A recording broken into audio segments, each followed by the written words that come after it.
Well, a historical linguist compares languages at several levels. You start out looking for basic vocabulary. All languages of the world, natural languages at least, have words for eye, and head and nose and ear, and for sky and earth, and for water, sand, and for sibling, mother, and father. They may not have words for uncle and aunt. It becomes much vaguer because, in one culture an aunt is different when it comes from your father's side than from your mother's side. You don't include snow. Most people know what snow is, but in the tropics, you don't have it. So you look for notions that are totally comparable and that occur everywhere in the world.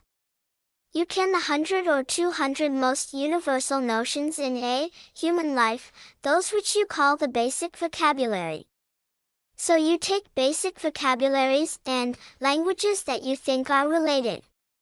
You look for words that sound the same.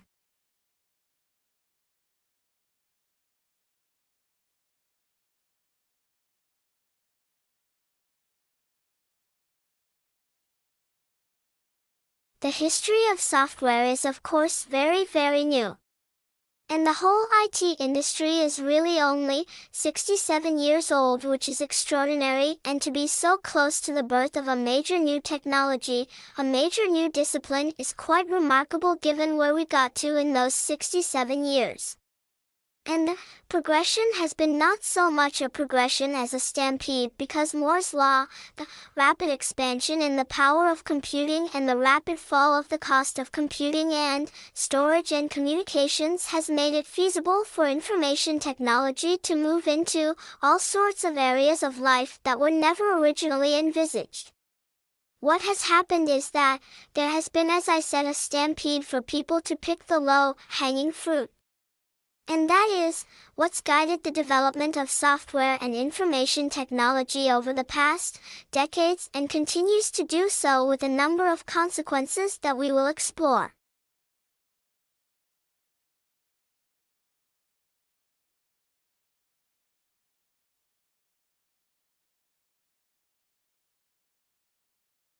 To understand the fight or flight response, it helps to think about the role of emotions in our lives. Many of us would prefer to focus on our logical, thinking nature and ignore our, sometimes troublesome emotions, but emotions have a purpose. Our most basic emotions, like fear, anger, or disgust, are vital messengers. They evolved as signals to help us meet our basic needs for self-preservation and safety. It would be dangerous to be indecisive about a threat to our survival, so the brain runs information from our senses through the most primitive, reactive parts of our brain first. These areas of the brain control instinctive responses, and they don't do too much thinking. This more primitive part of our brain communicates with the rest of our brain in our body to create signals we can't ignore easily, powerful emotions and symptoms.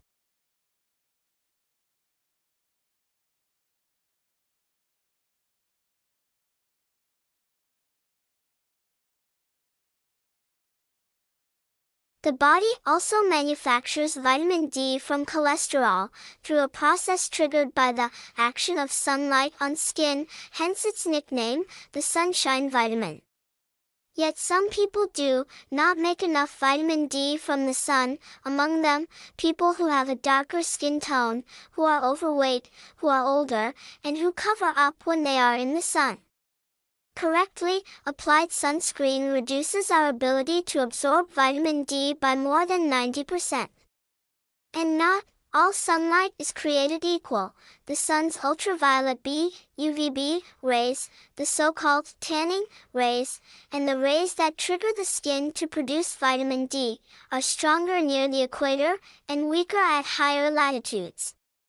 So in the fall and winter, people who live at higher latitudes, in the northern US and Europe, for example, can't make much if any vitamin D from the sun.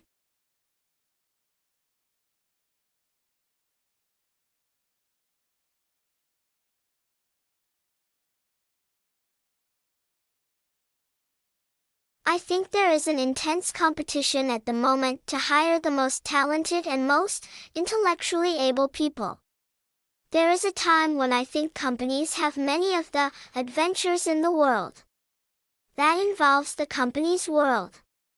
It was the boss's world.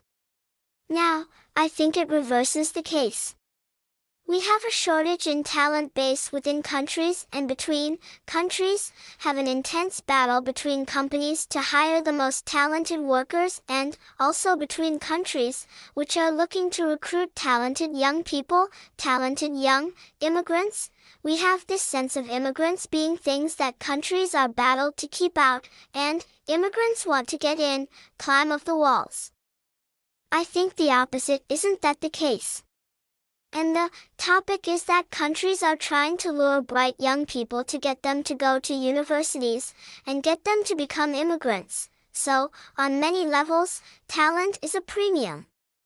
There is a shortage of talent, and so countries, companies, all sorts of organizations, of course, volunteer organizations as well as, are competing to hire the best and the brightest. You know, we have a baby boom population, which is aging. We have an economy which is becoming more sophisticated. And so, for all those sorts of reasons, talent is a premium.